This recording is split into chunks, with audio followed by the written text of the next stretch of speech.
We've got a 41-year-old little red GMC, and boy does it need some help. She may look good on the surface, but she's got some issues. Some underhood upgrades, interior alterations, and some better binders is what it's gonna take. All that without having to get a second job.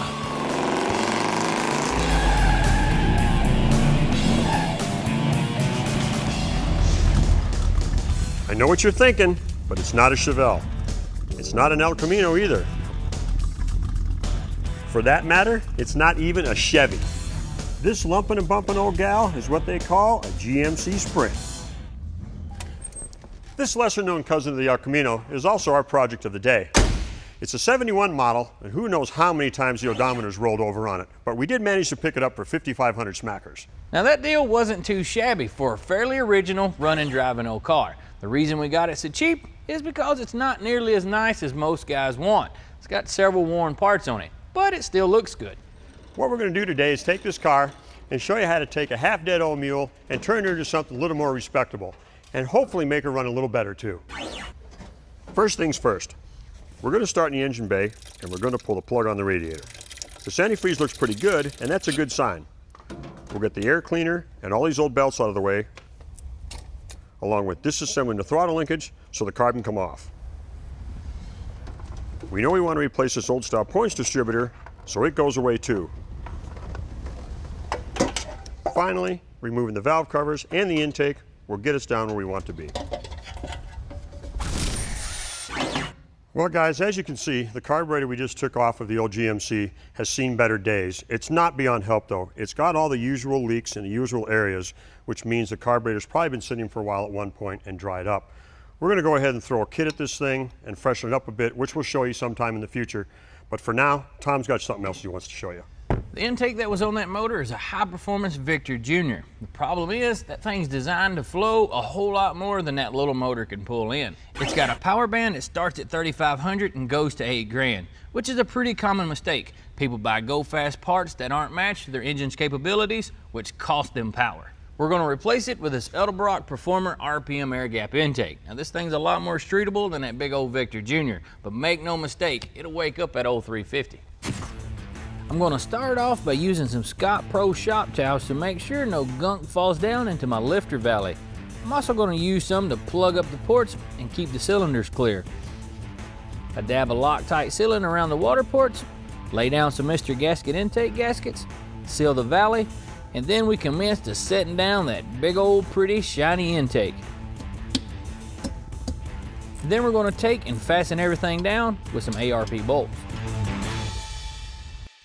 With the intake installed, we're ready to drop on the carburetor and distributor. So I went ahead and pulled the plugs out of it to make it easier to bring it up to top dead center. We've chosen the Pertronix Igniter 2 system for this job for a couple of reasons. First of all, its reliability, and second of all, because of the smaller cap diameter versus the stock GM HEI units, which because of their size can become a hindrance in some of these older cars. Something you might like to know. With this distributor, it doesn't matter if you have an internally or externally resisted ignition coil. Igniter 2s operate between 9 and 14 volts, and this keeps them well within the 12-volt system's parameters. Although our main goal is to make this car run a little better, we also want to dress it up too. And as you can see, our original valve covers are a little worse for wear. An affordable way to do that is with one of these Mr. Gasket engine dress-up kits.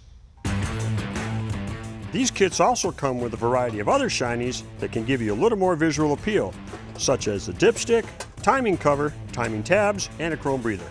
We're going to put the fire to our old small block using a set of these Pertronix plug wires married to a set of E3 plugs. Now the Pertronix plug wires that we're using only come with the plug end on it, but don't worry about it. It's not that hard to make up a custom set of wires. First pop the wire onto the plug where it's going to live, and then route it to the cap. Find your length and then snip it to size. That's the beauty of these custom kits. No excess wire to uglify your engine bay. Then once you've got the insulation stripped and exposed about a ½ inch of wire, dielectric grease makes the boot slide on much more easily. Fold the exposed wire under the terminal body and then crimp it into place. I like to crimp it in 2 different directions to ensure that everything will hold together. With the terminal on nice and tight, we can slip the boot over the end of the wire, and there you go, plug her into place. Well, that's all it is to it. I got 7 more of these dudes to make. We'll catch you all here in a few. Coming up, it's more affordable upgrades as we rejuvenate the interior and the brake system on our GMC gets reworked from the ground up.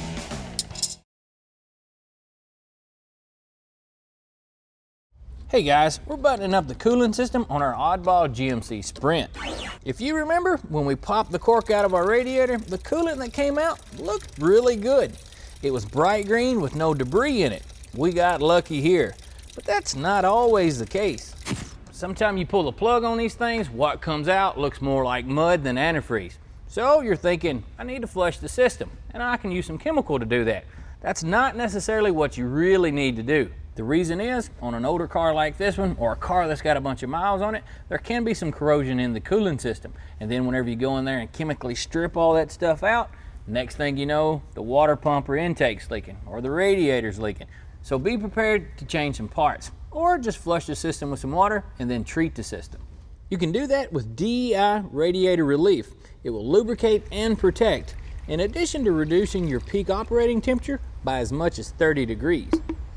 When we took the Sprint for its first test drive, we noticed that the brake pedal was extremely firm. So we didn't know if the brake booster was bad or if the motor just wasn't creating enough vacuum for the booster to work properly. So I've got a little test here that I'm going to do. I'm going to put this port into the booster to see if it'll hold some type of vacuum. A few strokes on this vacuum pump ought to show a little something on the needle. If it does, it means the diaphragm's good. If it doesn't pump up anything, we've got a bad booster.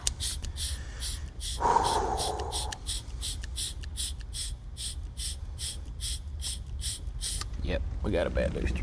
Since we had that sneaking suspicion, we went to rockauto.com and got this power brake unit. If you've got a good one, this is how it should work. You can see with just a few pumps, we're already up to about 5 or so. So that other one, about 97 pumps, we were still at 0. That's all you need to know that it works. Now when you go to pull your brake lines off the master cylinder, you can reduce the amount of air that gets into the lines by pointing them up after you pull them off. Then 4 firewall bolts is what keeps this unit in place.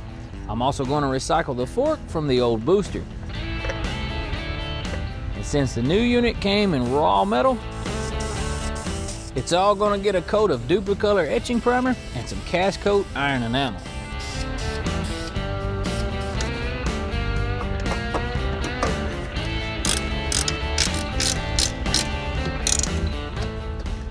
Once she's all hooked in there, there's a very important step to installing a new master cylinder that you do not want to forget, which is exactly when they include this little warning card. It's called binge bleeding, but this is how you can bleed the cylinder after it's on the car.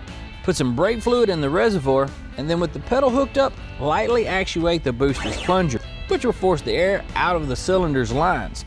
FYI, sometimes it takes a while to drive out all those little bubbles. With the master cylinder just about buttoned up, we're almost done under the hood. There's one more thing we need to do, and that's change the oil. Because having the top side of that motor open, it's always a good idea to go ahead and do that. And besides, we don't have any clue of how long it's been since the last one. Still ahead, saving your stock rotors from the trash heap and your wallet from that feeling of emptiness, plus a quick interior rescue.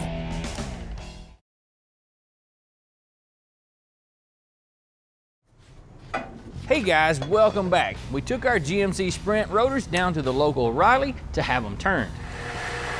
Basically, that means that they machine off a thin layer of metal on the braking surface in order to make them smooth and flat. An uneven surface is the direct cause of a couple of braking issues, such as a pulsating brake pedal, which effectively reduces your braking power. The last step in the process is to use a swirl finisher to crosshatch the surface, which helps brake in. As for pads, we decided to go with a set from EBC. We chose their Ultimax line. Now these things are designed for everyday use and are a direct replacement for OEM parts. As for break-in, check this out. This red break-in coating is designed to help get your pads in working condition quickly by deglazing your rotors if they've seen previous use. But since we've already had ours turned, that's really not an issue. The crosshatches that you saw get cut onto the rotor act almost like sandpaper, and it helps bed in the pads by increasing the rotor to pad friction. You bed in your pads by driving the vehicle and applying the brakes. That causes a transfer of pad material to the contact surface of the rotor. Now, each product is different, but just make sure to follow the manufacturer's specifications. After you machine your rotors, you need to be aware that some metal may have gotten into your hub, so clean them out good. Now's not a bad time to throw in some new bearings and repack them. We're going to use some Royal Purple Ultra Performance grease, which is going to make our bearings run smoother, cooler, and quieter for longer. Since we're seating a new bearing in a new race, I'm going to tighten it up and spin it a little, and then I'll loosen it back up to seat it where you normally would set a bearing to allow a couple thousandths clearance between the bearing and the race. We're just about ready to put the calipers on the old girl, but before we do, I have to show you guys one thing.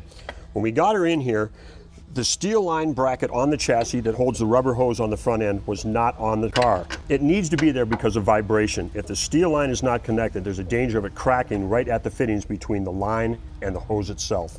Well, obviously our stock rubber lines are a little worse from wear, so what we're going to do is replace them with a set of steel braided lines from Crown Performance. These are DOT approved, with the steel outer layer providing protection for the inner Teflon core and a layer of Kevlar, which makes these lines super resistant to punctures and tears. And this time, we're going to remember to put the clips on where they belong. With our brakes all finished up, we're about to do something on the MuscleCar show that's never been done before and probably never will again. Now, normally with the stuff that we work on, the trunk floor is not quite this size. One of the easiest ways to dress up a floor is with a bed mat. Just so happens Summit Racing offers a bed mat that fits right in place, no trimming required. Installation's pretty straightforward. Now that is a whole lot better. So far, we're well under $1,000, but coming up, we splurge on some eye candy. You're watching MuscleCar. For a DVD copy of this episode, just go to PowerBlockTV.com and order your copy for just $5.95 plus shipping and handling. Start your own MuscleCar collection, delivered right to your door from the PowerBlock.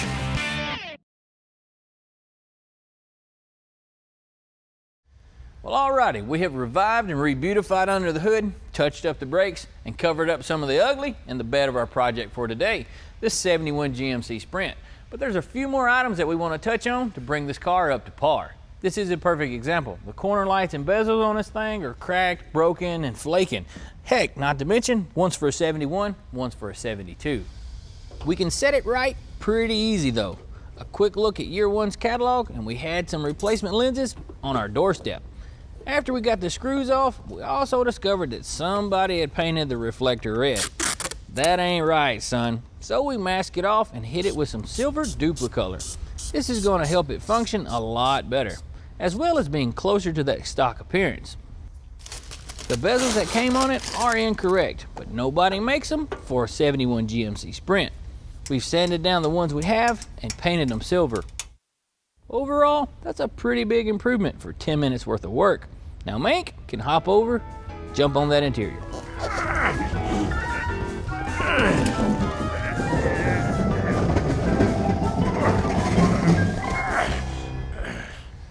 Being an old car with an original interior, this thing's probably seen some things that'll make your hair turn white. Luckily, it's a black interior. It's probably done a good job of hiding it over the years. When we've got something we're going to use, it'll clean it up pretty easily and also condition it at the same time. We're going to use some Mother's VLR. That is vinyl, leather, and rubber. Since the seat's out of the car, we'll spray it right on the vinyl. But this is a professional strength cleaning formula, so spray it on the towel when you use it inside your car.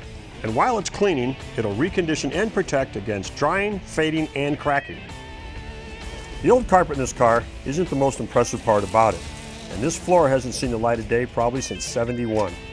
So a good cleaning of this thing will go a long ways. Tom's using some Loctite Extend rust treatment, which will stop any corrosion in its tracks. And then some semi-gloss duplicolor. With our floor all coated and painted, we're ready to start throwing in the new stuff that we got from LMC, which includes sound deadening material, carpet, and floor mats.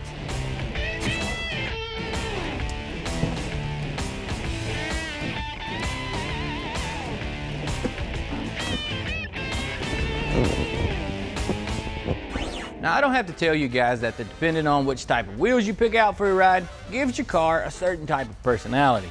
Maybe you're digging the wheels that come on our GMC. There's nothing really wrong with them, but to me, they kind of give it a grandpa feel. Like you're out looking for a garage sale, which hey, that's kind of a deal all in itself, but it's not our style. Maybe you want something more performance, kind of like a set of Coca Rallies with a set of the Gold Line radials.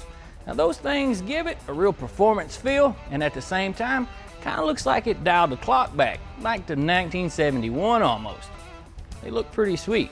Or maybe you're digging on something like that. There's nothing wrong with 26s, but it's kind of a different show, so we might not ought to go that route. Yeah, those, I'm digging on those. This is a set of 17-inch billet specialty wheels that we picked up from Summit Racing. They give the car a modern, aggressive appearance with a competition feel. And I think they look pretty dang good, if I do say so myself, which I do. Well guys, it's been a heck of a day, but we got this old girl looking better, running better, stopping better, and even inside, smelling a little better.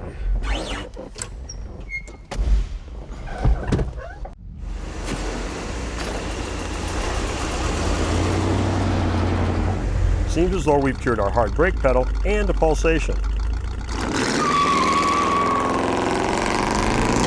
Looks like we were able to make that 350 quit being quite so doggy while we were at it. If you have any questions about today's show, Go over to PowerBlockTV.com.